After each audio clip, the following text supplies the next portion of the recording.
Hi everyone. ഇന്ന് നമ്മളിവിടെ സംസാരിക്കാൻ പോകുന്നത് കാലാവസ്ഥാ ചർച്ചകൾ നടപ്പാക്കലിൽ നിന്ന് വ്യതിചലിക്കുന്നു. ഈ ഒരു വിഷയത്തെ പറ്റിയാണ് നമ്മളിന്ന് ചർച്ച ചെയ്യാൻ പോകുന്നത്. മതി ഈ പാഴ്വാക്കുകൾ, ഏഷ്യയിൽ വാതകം വേണ്ട. COP30 നടക്കുന്ന ബ്രസീലിലെ ബെലോമിലെ വേദിയുടെ ഇടനാഴികളിൽ ഒരു കൂട്ടം ആക്ടിവിസ്റ്റുകൾ മുദ്രാവാക്യം വിളിക്കുന്നു. എണ്ണവാതകം ഖനനത്തെ അപലപിച്ചുകൊണ്ട് അവർ വർണ്ണാഭമായ ബാനറുകൾ, പ്ലക്കാർഡുകൾ ഉയർത്തിപ്പിടിച്ചിട്ടുണ്ട്.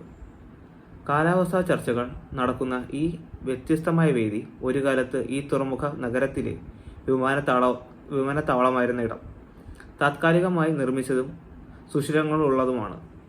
ഈ മുദ്രാവാക്യങ്ങൾ കൂടുതൽ ഗൗരവമേറിയ മുറികളിലേക്ക് അരിച്ചിറങ്ങുന്നു.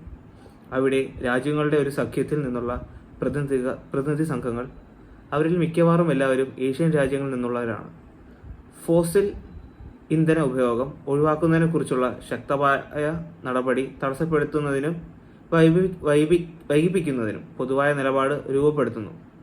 ഈ രാജ്യങ്ങളെ മൊത്തത്തിൽ സമാന മനസ്സരായ വികസ്വര രാജ്യങ്ങൾ, like minded developing countries, LMDC എന്ന് വിളിക്കുന്നു. എണ്ണയും വാതകവും ഉൽപ്പാദിപ്പിക്കുന്ന നിരവധി രാജ്യങ്ങൾ ഉൾപ്പെടുന്ന LMDCയുടെ ശക്തമായ പ്രതിനിധിയാണ് സൗദി അറേബ്യ. തങ്ങളുടെ സമ്പദ് വ്യവസ്ഥയ്ക്ക് ഫോസിൽ ഇന്ധനങ്ങളുള്ള പ്രാധാന്യം കണക്കിലെടുത്ത് ഫോസിൽ ഇന്ധനം ഘട്ടം ഘട്ടമായി നിർത്തലാക്കുന്ന പദ്ധതികൾ ഇവർ വർഷങ്ങളായി എതിർക്കുന്നു.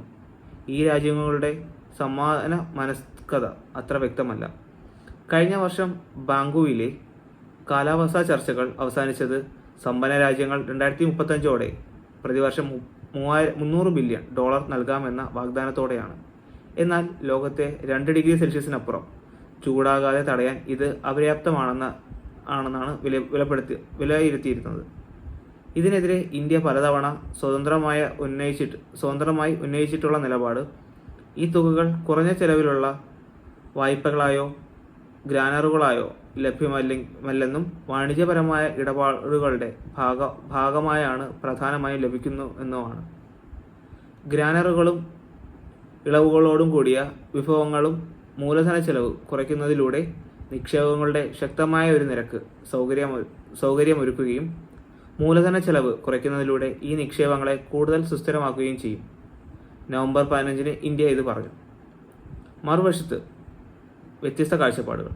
യൂറോപ്യൻ പ്രതിനിധി സംഘങ്ങളുടെ ഭാഗമായ നിരീക്ഷകർ പറയുന്നത് പല പടിഞ്ഞാറൻ യൂറോപ്യൻ രാജ്യങ്ങളും ഇത്തരത്തിലുള്ള പൊതു ധനസഹായം നൽകാൻ കഴിയുന്ന പരമാവധി പരിധിയിൽ എതിർത്തിരുന്നു എന്നാണ്.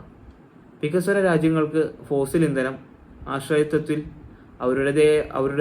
അവരുടേതായ പരിമിതികളും ആസൂത്രണം ചെയ്യൽ മാർഗങ്ങളും ഉണ്ടെന്ന് നന്നായി മനസ്സിലാക്കുന്നുണ്ടെങ്കിലും പൊതുധനസഹായമായി ലഭിക്കാൻ കഴിയുന്ന പരമാവധി ഫണ്ടുകൾ ഇതിനോടകം നൽകി കഴിഞ്ഞു എന്ന് തോന്നലിലാണ് ഉള്ളത്. കോൺസ്റ്റിറ്റ്യൂസിലെ യൂറോപ്യൻ യൂണിയൻ പ്രോഗ്രാം ഡയറക്ടറും ഒരു പതിറ്റാണ്ടിലേറെ COP ചർച്ചകളിൽ പങ്കെടുത്ത ഒരാളുമായിരുന്നു ജെയിൻ മത്തിയാസ് ക്ലോസർ പറഞ്ഞു. ഈ അടിസ്ഥാനപരമായ തടസ്സമാണ് നിലവിലെ COP ചർച്ചകളുടെ പ്രസിഡന്റായ ബ്രസീലിലെ ആന്ദ്രേ ലോഗോറോ കാലാവസ്ഥാ പ്രവർത്തനങ്ങൾ വർദ്ധിപ്പിക്കുന്ന ഒരു അഭിലഷണീയനും നിർണായകവുമായ കരാർ ഉണ്ടാക്കുന്നതിന് പകരം എല്ലാ രാജ്യങ്ങൾക്കും ഏകദേശം 19 ചർച്ചാ ബ്ലോക്കുകളിൽ ഭാഗമായ എല്ലാ രാജ്യങ്ങൾക്കും തങ്ങൾ പറയുന്നത് കേൾക്കുന്നുണ്ട് എന്ന തോന്നലുണ്ടാക്കുന്ന ഒരു പ്രക്രിയ തിരഞ്ഞെടുക്കാൻ പ്രേരിപ്പിക്കുന്നത്. 2 ആഴ്ച നീണ്ടു നിൽക്കുന്ന ഈ സമ്മേളനത്തിന് മുന്നോടിയായി COP30 നടപ്പിലാക്കലിന്റെ COP എന്നാണ് വിശേഷിപ്പിക്കുന്നത്. ബുധനാഴ്ച കണക്കനുസരിച്ച് പ്രസിഡൻസി രാജ്യങ്ങളോട് ഏറ്റവും പ്രധാനപ്പെട്ട 4 കാലാവസ്ഥാ ആശങ്കകളെക്കുറിച്ച് സമവായം ഉണ്ടാകാൻ ആവശ്യപ്പെട്ടിട്ടുണ്ട്. ധനസഹായം, ഫൈനാൻസ്, വ്യാപാരം, ട്രേഡ്, സുതാര്യത, ട്രാൻസ്പാരൻസി, അതുപോലെ രാജ്യങ്ങളുടെ മലിനീകരണം കുറയ്ക്കുന്നതിനുള്ള പദ്ധതികൾ, ദേശീയമായി നിർണയിക്കപ്പെട്ട സംഭാവനകൾ അഥവാ NDCകൾ എന്നറിയപ്പെടുന്നത്, താപനില വർധനവ് പരിമിതപ്പെടുത്താൻ പ്രാപ്തമല്ല എന്ന വസ്തുത എന്നിവയാണത്. ഇതൊക്കെയാണ് ഇന്ന് നമുക്ക് ചർച്ച ചെയ്യാനുള്ള വിഷയത്തിൻ്റെ ഡീറ്റെയിൽസ്. Thank you.